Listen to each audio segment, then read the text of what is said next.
Muy buenos días y bienvenidos a este nuevo episodio de Doctor Math. En esta ocasión vamos a darle continuidad al procedimiento estadístico para datos agrupados. En esta ocasión vamos a aplicar el procedimiento estadístico de manera total a un caso utilizando la tabla de distribución de frecuencia semi-ampliada. Debemos recordar que dependiendo de las variables que tengamos, así será el redondeo que tendremos que aplicar. Si la variable es continua, como vemos aquí, valores decimales, el redondeo en el número de clase es por violación. Y los redondeos posteriores se ejecutan a la centésima. Mientras que si la variable fuera continua, valores enteros, el redondeo que se aplica es a la unidad siguiente. Vamos a iniciar inmediatamente con las fases de nuestro procedimiento. La fase previa inicia con la obtención de la muestra, que es la cantidad de valores que tenemos, luego con el cálculo del número de clase, que como sabrán es utilizando la fórmula. En la fórmula se sustituye la muestra por lo que vale, se calcula ese logaritmo, se multiplica por el 3.33 y el resultado se le suma 1. Como nuestra variable es continua, ejecutamos directamente la aplicación del redondeo por violación. Ahora procedemos a la fase de organización, que es ordenar los valores de menor a mayor. Bien, una vez que los datos están ordenados de menor a mayor, procedemos entonces con el cálculo de nuestra medida de dispersión, que es el rango, que no es más que la resta del dígito superior menos el dígito inferior, recordando los redondeos para variable continua, exactamente a la centésima si lo amerita.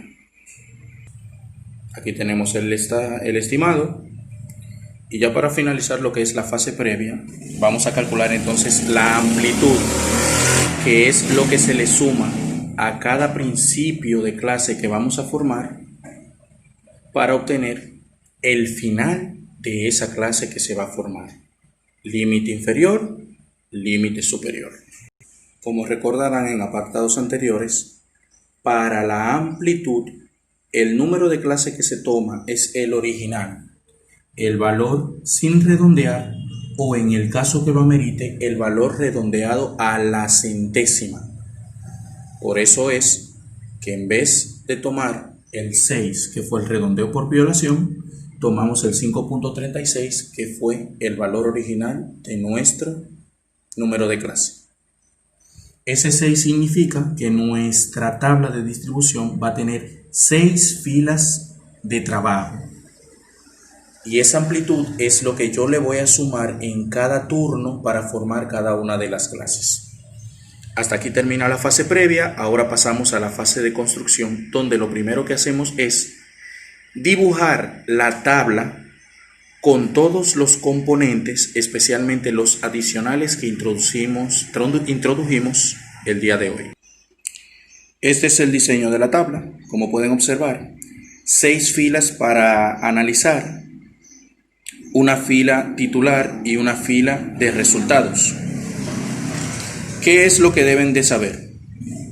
El procedimiento sigue siendo el mismo, tanto la marca de clase como las frecuencias relativas e incluso las multiplicaciones deben expresarse fuera de la tabla a modo de evidencia del trabajo realizado. Entonces, el primer paso es la formación de las clases. Como ya sabemos, se toma el valor más pequeño y se le va sumando la amplitud de manera escalonada hasta que todos los valores queden incluidos en todos los grupos. Ya tenemos las clases formadas. Ahora vamos a proceder al cálculo de las marcas de clase. Como pueden observar, en el lado derecho de la tabla hice los cálculos de cada marca de clase, que es lo que me va a determinar a mí el implemento nuevo que va a incorporar la tabla. Los puntos suspensivos indican que deben realizar todo el procedimiento para cada clase. En este caso, por cuestiones de tiempo, utilicé el punto suspensivo, pero en la práctica deben hacerlo todos y cada uno de ellos.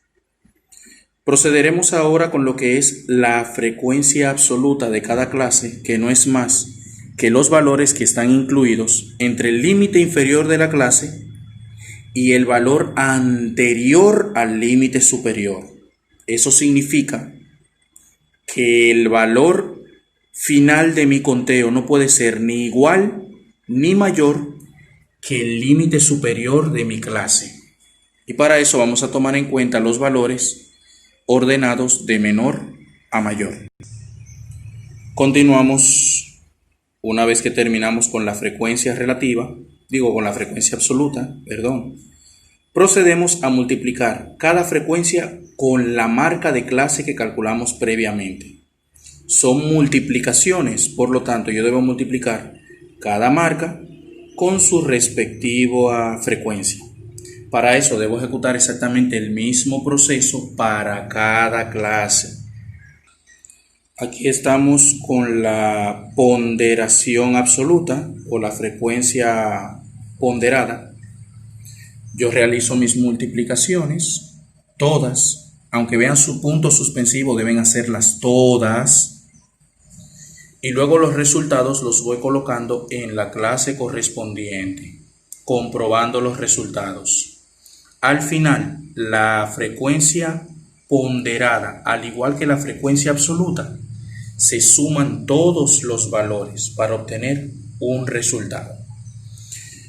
Ahora procedemos con la frecuencia relativa, que no es más que la suma escalonada de la tercera columna partiendo del primer valor de esa columna.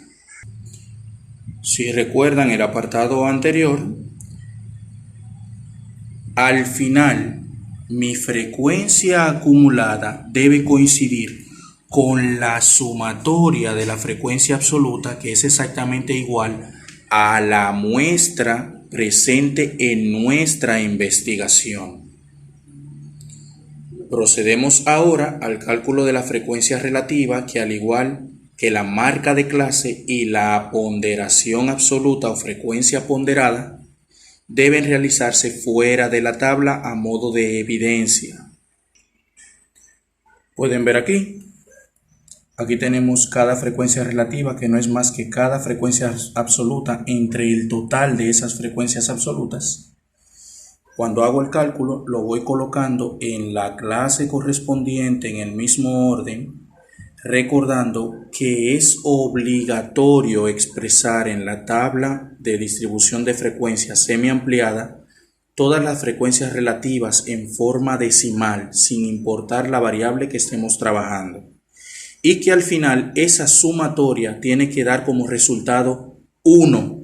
No puede ser menor que 1, no puede ser mayor que 1. Su resultado al final debe ser 1. El siguiente paso tiene que ver con la frecuencia relativa porcentual o porciento relativo, que no es más que multiplicar ese número decimal que nos resultó por 100, y eso nos va a dar el valor en forma de por ciento. Recuerden, para variables continuas se redondea la centésima y para variables discretas se redondea la unidad. Otra cosa que deben recordar es que esa frecuencia relativa también debe calcularse fuera de la tabla. Debe expresarse a modo de evidencia. Como pueden ver aquí, primero yo multiplico el resultado de mi frecuencia relativa por 100 para expresar ese valor en por ciento. El resultado lo coloco en la tabla y al final lo sumo para que se establezca la equivalencia de que 1 en forma decimal equivale al 100% de manera porcentual. Esa es la explicación de por qué obligatoriamente en forma decimal, la sumatoria debe dar como resultado 1. ¿Qué procedemos a hacer ahora? La frecuencia relativa acumulada se obtiene al igual que la frecuencia relativa entera, suma de forma escalonada de cada frecuencia relativa partiendo del primer valor. Ahí pueden observarlo. Se toma la frecuencia relativa y se va sumando de manera escalonada cada uno de los valores de la clase siguiente. Al final, la acumulación de mi frecuencia relativa debe coincidir con la sumatoria de mi frecuencia relativa entera. Y lo mismo va a pasar con la frecuencia porcentual relativa acumulada. Ahí va frecuencia relativa porcentual acumulada. ¿Ok? Y ahí finaliza nuestra tabla de distribución de frecuencias, la fase del análisis. Ahora vamos con el proceso de interpretación.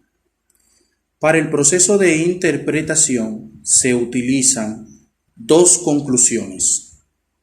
Una conclusión específica que surge a partir de la frecuencia acumulada, de la frecuencia relativa porcentual en una clase cualquiera que ustedes elijan. O sea que la clase puede ser aleatoria. Y la siguiente conclusión que se utiliza es una conclusión generalizada que se utiliza desde la primera clase que usted eligió en la conclusión específica hasta una clase cualquiera adicional, tomando en cuenta la frecuencia acumulada porcentual, como veremos a continuación. Yo voy a elegir para concluir la segunda clase, desde 2.88 hasta 3.76. Entonces yo escribo la conclusión específica tomando en cuenta esa clase que yo tomé en la frecuencia relativa porcentual. Conclusión específica. Elijo mi clase. Me voy a la frecuencia relativa porcentual de esa clase y expreso una idea con respecto al enunciado y esa frecuencia relativa para esa clase. Como estábamos hablando de las horas en las cuales los mecánicos reparan y reinstalan un motor en un vehículo, podemos concluir de manera específica que el 25% de las horas en las que los mecánicos realizan esas actividades están comprendidas entre 2.88 y 3.76. Clase número 2. Porcentaje, enunciado. Por eso es importante nunca olvidar el enunciado de un ejercicio, porque eso va a determinar la conclusión que van a establecer. Ahora, para finalizar, vamos a proceder con la conclusión generalizada, que es la que utiliza la frecuencia acumulada porcentual, y esa parte desde la clase que tú elegiste en la conclusión específica hasta la clase que tú quieras, tomando como valores el límite inferior de esa clase y el límite superior de la otra que tú elegiste. Y la otra frecuencia, la otra clase que elijas es la que te va a determinar a mí cuál es el porcentaje en el cual se cumple dicha actividad. Conclusión generalizada. Tomamos nuestra clase, le añadimos otras clases adicionales. La clase adicional que tomaste es la referencia para la frecuencia acumulada relativa porcentual, y tomando en cuenta el enunciado se establece la conclusión siguiente.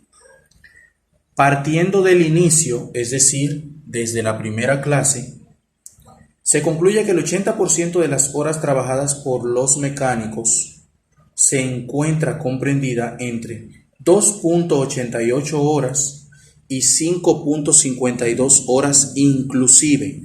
Eso quiere decir que tanto el 5.52 como la clase anterior a la que elegimos, en caso de no haber elegido la principal, está incluida en esa estimación.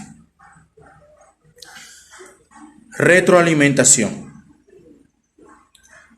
Para la aplicación del procedimiento estadístico en su totalidad, lo primero que debemos recordar es el tipo de variable que tenemos, los pasos que hay que ejecutar en la fase previa, dependiendo de la variable, sabiendo que si es continua, la organización va después del número de clase, y si la variable es discreta, la organización se ejecuta antes de la fase previa.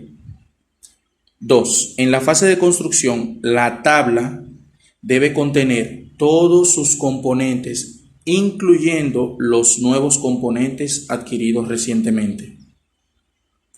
3.